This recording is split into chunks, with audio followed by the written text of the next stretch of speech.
কালো ঠোঁট থেকে মুক্তি পাবার কার্যকারী উপায়। কালো ঠোঁট কারো পছন্দ নয়, তবে ঠোঁট কালো হবার পরেই তা আমাদের চোখে পড়ে। ঠোঁট কালো হবার সাথে সাথে এটি নিজের উজ্জ্বলতা হারায়। আপনি স্বাস্থ্যকর খাবার খাচ্ছেন, ঠিকমতো শরীরচর্চা করছেন এবং দামি পণ্য ব্যবহার করছেন, তারপরে ঠোঁটের কালো দাগ যাচ্ছে না।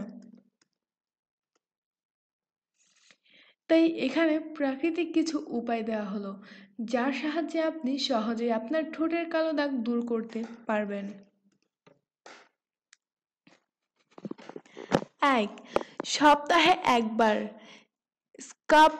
ঠোঁটে স্কাব করা হলে চামড়া মরা কোষগুলো উঠে যায়, এতে আপনার ঠোঁটের উজ্জ্বলতা বৃদ্ধি পাবে। স্ক্রাব তৈরি করতে কয়েক ফোঁটা অলিভের তেল ও 1 চা চামচ চিনি একত্রে মিশিয়ে নিন। এবার তা আপনার ঠোঁটে লাগিয়ে রাখুন। এটা ধুয়ে ফেলার পর আপনার প্রিয় লিপ বাম বা মাখন লাগিয়ে রাখুন। 2. লেবু। ঠোঁটের কালো রং থেকে মুক্তি পাবার জন্য সবচেয়ে বেশি কার্যকারী হলো লেবু। লেবুর রস আলাদা বের করে রাখুন। ঘুমাতে যাবার পূর্বে লেবুর রস আপনার ঠোঁটে লাগিয়ে নিন। প্রতিদিন এভাবে লেবুর রস লাগিয়ে ঘুমাতে যাবার এই অভ্যাস আপনাকে মাসব্যাপী পালন করতে হবে।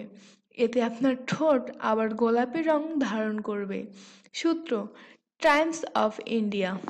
আপনার স্বাস্থ্য বিষয়ক যে কোনো টিপস পেতে আমাদের চ্যানেলটি এখনই সাবস্ক্রাইব করুন এবং ভিডিওটি ভালো লাগলে অবশ্যই লাইক ও শেয়ার করবেন। ভিডিওটি দেখার জন্য ধন্যবাদ।